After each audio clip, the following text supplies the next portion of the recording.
हम सभी को यही लगता है कि जिसके पास जितना पैसा है वो उतना ही सुखी व्यक्ति है। यह बात कुछ हद तक ठीक भी है, परंतु पूर्ण रूप से नहीं, क्योंकि इसके अनुसार तो दुनिया का सबसे अमीर व्यक्ति ही सुखी होता, परंतु ऐसा नहीं है। इसे हम समझेंगे इस कहानी के माध्यम से। अगर आपको भी यही लगता है कि पैसा ही सुख देता है तो यह कहानी जरूर सुनना, आपका यह भ्रम अवश्य टूट जाएगा। बहुत समय पहले की बात है, किसी क्षेत्र में एक राजा राज्य करते थे। वे स्वभाव से शांत और दयालु थे। वे इतने शक्तिशाली थे कि पूरे भारतवर्ष पर उनका ही शासन था। खजाने का उनके पास ढेर था, संसार की हर सुविधा उनके महल में उपस्थित थी। फिर भी उनका मन अशांत था। उनके मुख पर सदा अशांति की छाया बनी रहती थी। दुनिया का सबसे शक्तिशाली और अमीर व्यक्ति होने के बावजूद वो सुखी नहीं थे। सौभाग्य से एक दिन उनके दरबार में एक बौद्ध भिक्षु आ पहुँचे। उनका चित्त शांत और स्थिर था, मुख पर एक तेज था। उन्होंने राजा से पूछा कि क्या हुआ राजन, क्यों दुखी हो? राजा यह सुनकर थोड़ा आश्चर्य में पड़ गया, परंतु जल्द ही समझ गया कि यह वही व्यक्ति है जो उन्हें उनकी इस पीड़ा से मुक्त कर सकता है, उन्हें अशांति से छुटकारा दिला सकता है। राजा अपने आसन से खड़ा होकर बोला, प्रणाम महर्षि, मैं दुनिया का सबसे शक्तिशाली शासक हूँ। मेरे राज्य में सभी सुखी हैं, परंतु मुझे अशांति है। कृपया कर आप बताएं कि कैसे इस अशांति से बाहर निकलूं, कैसे मेरे मन को शांति मिले। यह सुनकर भिक्षु मुस्कुराए और बोले, इतनी सी बात राजन, आप किसी ऐसे व्यक्ति की कमीज पहनकर एक रात सो जाएं जो पूर्ण रूप से सुखी हो, जिससे कोई कष्ट ना हो तथा अपने जीवन से संतुष्ट हो। राजा ने ऐसा ही किया। उसने सभी दरबारियों को आदेश दिया कि अभी जाओ और उस सुखी व्यक्ति को ढूंढकर मेरे पास लाओ। सभी ने बहुत खोजा, परंतु उन्हें पूर्ण रूप से सुखी व्यक्ति नहीं मिला।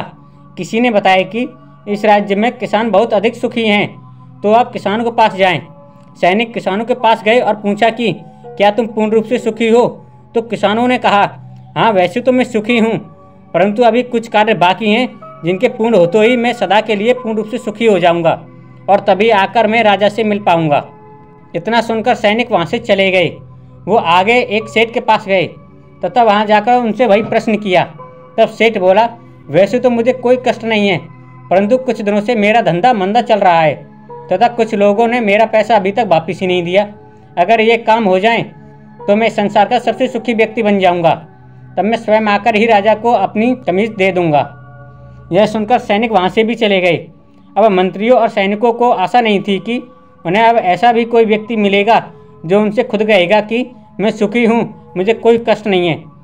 तभी उन सैनिकों को वहाँ बैठा हुआ एक भिखारी दिखा, जिसके पास पहनने के लिए कपड़े भी नहीं थे, परंतु सुखी दिखाई दे रहा था। वह हंस रहा था। सैनिकों ने उसके पास जाकर पूछा कि क्या तुम अपने जीवन से खुश हो? आपको कोई कष्ट तो नहीं है? यह सुनकर भिखारी बोला, जी नहीं, मैं पूर्ण रूप से सुखी हूँ, मुझे कोई भी परेशानी नहीं है। यह सुनकर सिपाही खुश हो गए और उसे अपने साथ राजा के पास ले गए। राजा ने उस भिखारी से पूछा कि क्या तुम अपने जीवन से खुश हो? आपको कोई परेशानी तो नहीं है? भिखारी ने खुशी से जवाब दिया कि नहीं महाराज, मैं अपने जीवन से पूर्ण रूप से खुश हूँ, मुझे किसी भी प्रकार का कोई कष्ट नहीं है। तब राजा बोला कि लाओ अपनी कमीज मुझे दे दो। भिखारी बोला, महाराज मुझे माफ़ करना, मेरे पास तो कमीज ही नहीं है। फिर राजा बोला कि जब तुम्हारे पास पहनने के लिए कपड़े भी नहीं है, रहने के लिए घर नहीं है, तो तुम सुखी कैसे हो? भिखारी ने शांतिपूर्ण उत्तर दिया कि महाराज, मेरे पास बेशक पहनने के लिए कपड़े नहीं है, रहने के लिए घर नहीं है तथा मेरा कोई सगा संबंधी भी नहीं है, परंतु फिर भी मैं खुश हूँ, क्योंकि यह पूरा राज्य ही मेरा घर है। इस राज्य के सभी लोग मेरे सगे संबंधी समान हैं। जहाँ कहीं भी थकान होती है तो धरती मेरा बिस्तर बन जाती है और ये फैला आसमान चादर की तरह काम करता है, इसलिए मुझे कोई दिक्कत नहीं है। और जिस राज्य में आप जैसे राजा हों तो दिक्कत ही कैसी। यह सुनकर राजा खुश हो गया तथा उसे समझ में आ चुका था कि पैसों से कभी भी सुख को नहीं खरीदा जा सकता।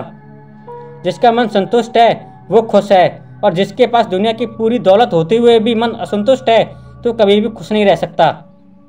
हमारे पास जो भी है, जितना भी है, उसी में हमें संतुष्ट रहना चाहिए, तभी हम खुश रह सकते हैं, अन्यथा कभी नहीं। इस बात को राजा अच्छे से समझ चुका था। मुझे लगता है कि आप भी समझ ही गए होंगे। इस वीडियो को पूरा देखने के लिए आपका बहुत बहुत धन्यवाद।